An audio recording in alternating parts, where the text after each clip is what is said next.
kadib hirdan iyo loolan ballaaran oo maalmihii ugu dambeeyay bay ka dhex socday golaha deegaanka ee Cerigabo ayaa maanta soo gabagaboobay iyadoo kalfadhigii koowaadna ay maanta golaha deegaanka ee degmada Cerigabo ay ku yeesheen xarunta maamulka gobolka Sanaag oo ay ka soo xaadireen 11 xildhibaan oo ah aqlabiyada golaha deegaanka ee degmada Cerigabo waxaana ka hor intii aan la dooran gudoomiyaha iyo gudoomiye ku-xigeenka degmada Cerigabo shir gudoon halkaas loogu doortay Maxamed Warsame Farax oo isagu ahaa xildhibaanka ugu daada madashaasi oo sheegay inay ansax tahay in maanta la doorto maadaama ay 11 xildhibaan oo ah aqlabiyada golaha deegaanka ee degmada Cerigabo ay ku sugnaayeen xarunta maamulka gobolka waxaana isla markiiba la gudagalay dhaarinta xildhibaanadaasi iyo codkii kalsoonida ah ee loo qaaday taasi oo keentay in maayirkii hore ee degmada Cerigabo Maayir Ismaaciil Xaaji Nuur Farax uu ku guuleysto gudoomiyaha cusub ee degmada Cerigabo halka ku xigeenna loo doortay Saalax Yuusuf Cabaase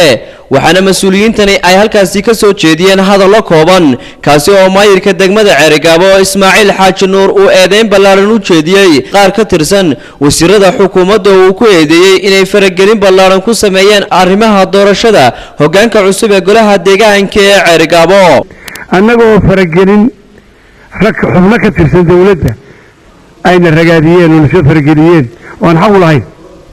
iyadoo aan hoos tagno wasaaradda arrimaha gudaha iyadoo wasiiradda arrimaha guduhu ay noo qabatay kulankan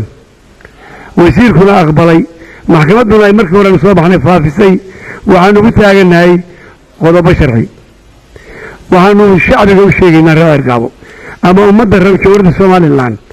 inay arrintaasu xalaalowday sharcina tahay ayaanu u sheegaynaa waan uga mahadnaqayaa waxaan leeyahay madaxweyne ku-xigeenka dawladda intaan la faragelin in arintayada nala ka daayo dhibaatooyinka aanu la midnahay gobollada iyo degmooyinka sida ka dhacday Burco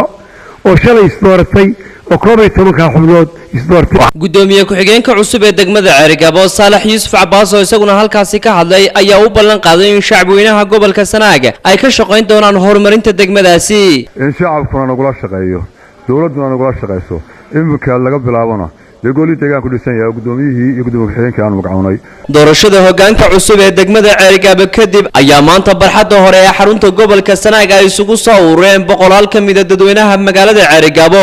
kuwaasi oo ka dhur sugayay doorashada hoggaanka cusub waxaana fagarahaasi dadweynaha kala hadlay maayirka Cerigabo Ismaaciil Xaaji Nuur iyo ku-xigeenkiisa kuwaasi oo bulshada u ballan qaaday arrimaha waxqabad ee mustaqbal dhinaca kalena gudoomiyaha gobolka Sanaag Aadan Diriyo Cigaal waan wax ka weydiinay kalfadhigani ay maanta yeesheen xubnahani ayaa isagu sheegay in ay tahay mid uu baneynayay sharciga wasaaradda arrimaha guduhu ay u siisay qabsashada kalfadhigoodani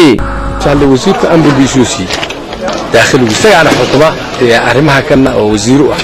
nidaam baynu ku shaqeynaynaa nidaamkan ku shaqeynaynaa waxa weeyna dadku dhan is iimaansada ugu dambeyntiina waxa maanta guud ahaanba hoggaankan cusub ee loo doortay degmada Cerigabo lagu soo wareejiyay sharciyada waaweyn ee magaaladaas oo ay boqolaal dadweynaha iyo gaadiid aad u tiro badan ay ku soo wareejiyeen isla markaana ay muujinayeen taageerada ay u hayaan inuu dib u soo laabto maayirka degmadaasi waxaana gudoomiyaha cusub ee la doortay uu ka soo jeedaa urur siyaasadeedka wadani halka gudoomiye ku-xigeenkuna uu ka soo baxay xisbiga kulmiye ومحمد عود محمد يا عبد الناصر خالد سعيد بهذا صومالي channel gobolada Togdheer iyo Sanaag